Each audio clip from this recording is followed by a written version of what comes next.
Kia ora Aotearoa. Happy Friday. I'm meteorologist Angus Hines, and heading into the weekend, we do like to check out fire risks across the country in collaboration with FENZ, that is Fire Emergency in New Zealand. And if you're in the North Island, probably no surprise to you at the moment to see not much in the way of fire risk, because it is raining across most of these northern areas at the moment. And of course that does quell the fire danger, but it does provide its own series of weather impacts. Can't quite say the same for the South Island though, much drier down here.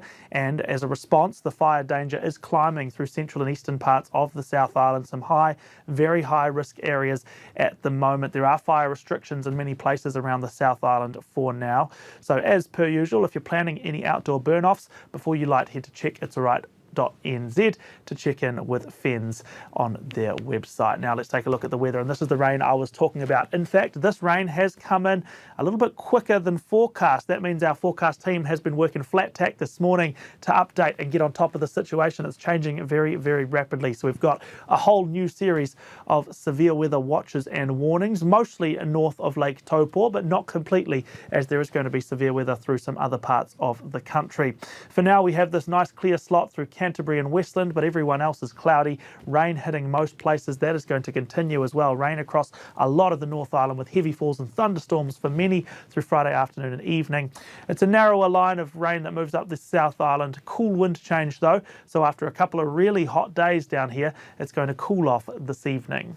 Now let's take a look at tomorrow, and it's more wet weather for the North Island. Talk about a tale of two islands. It's persistent heavy rain for some in the north, some more thunderstorms. We've got those warnings in place. Meanwhile, high pressure keeps things at bay further south, and it's going to be mostly sunny down there.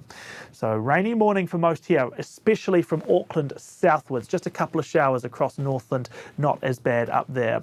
Through the afternoon, the rain does thin out a little bit and becomes much more intermittent, but that doesn't mean it becomes less intense, because even in the afternoon when some dry weather's coming in, the showers that do roll through heavy and thundery in places. In the evening we will continue to see that rain thin out further and further, particularly in the north here, although Gisborne is probably still holding on to soggy conditions right through until the end of the day. The wind is northeasterly, but it is gradually easing. A very wet start to the day here, some heavy rain at times as well. There's also some blustery southeasterly winds, so it's a little bit nasty through the morning hours across the entirety of the lower North Island. The most intense weather is probably expected in the morning. That's the heaviest rain, that's the strongest wind. So even though we have an easing trend for the afternoon, it doesn't really clear up. It still stays damp, it still stays a little bit breezy, it will still be cloudy as well. It's just that the rain might become a little bit lighter and a bit more intermittent, with some drier weather in there through the second half.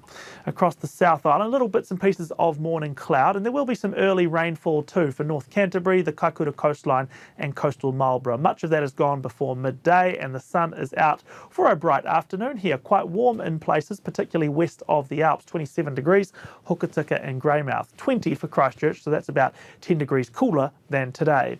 In the evening, rain will make a return to this part of the country from Kaikoura through Blenheim and across to Nelson. We're getting some wet weather in this north and northeastern corner just to round out the day. And it's a pretty low stress forecast for those of you in the lower South Island, especially compared to the rest of the nation. There is some early cloud, but that will pave the way for a sunny afternoon. One thing to watch out for is a stiff northeast wind flow, which will develop along this coastline here, and that is going to mean that the daily maximum temperatures are cooler from Timaru down to Dunedin and Clutha, and they're much warmer for inland and southern areas. Now to Sunday, a real mixed bag across the nation once again. Further rainfall for many places, in particular those places experiencing the long weekend. So Northland, Auckland, Nelson, all in line for some further wet weather on Sunday. We'll take a look at the flyovers. The rain, once again, is not as persistent. There's lots of dry gaps in your day on Sunday, but there is a risk of some heavy, thundery showers rolling through as well. When the weather is dry and bright, it will be warm and humid. Quite a sticky feel to the day. Those showers never too far away around the corner. For the eastern coastline down to Wellington, should be a bright second half to the day, as any early rain does look to clear up. For the South Island, patchy wet weather in most northern areas, particularly the northwest actually, kind of Whakatū, Nelson, through that Tasman area, Bulla, northern parts of Westland. That's the spot which is likely to get the most rain on Sunday. The east coast could be cloudy with the odd spot of drizzle at times, but much drier for North Canterbury and Marlborough, and it's sunny and warm across the lower South Island, high 20s and blasting sunshine. So lots of variation through this weekend, and it's a good weekend actually to stay on the pulse with your weather forecast with all the things that are changing at the moment. So to get the latest weather information, you know where to go. metservice.com has got you covered. That is it from me for now. Kia pai te rā whakatā.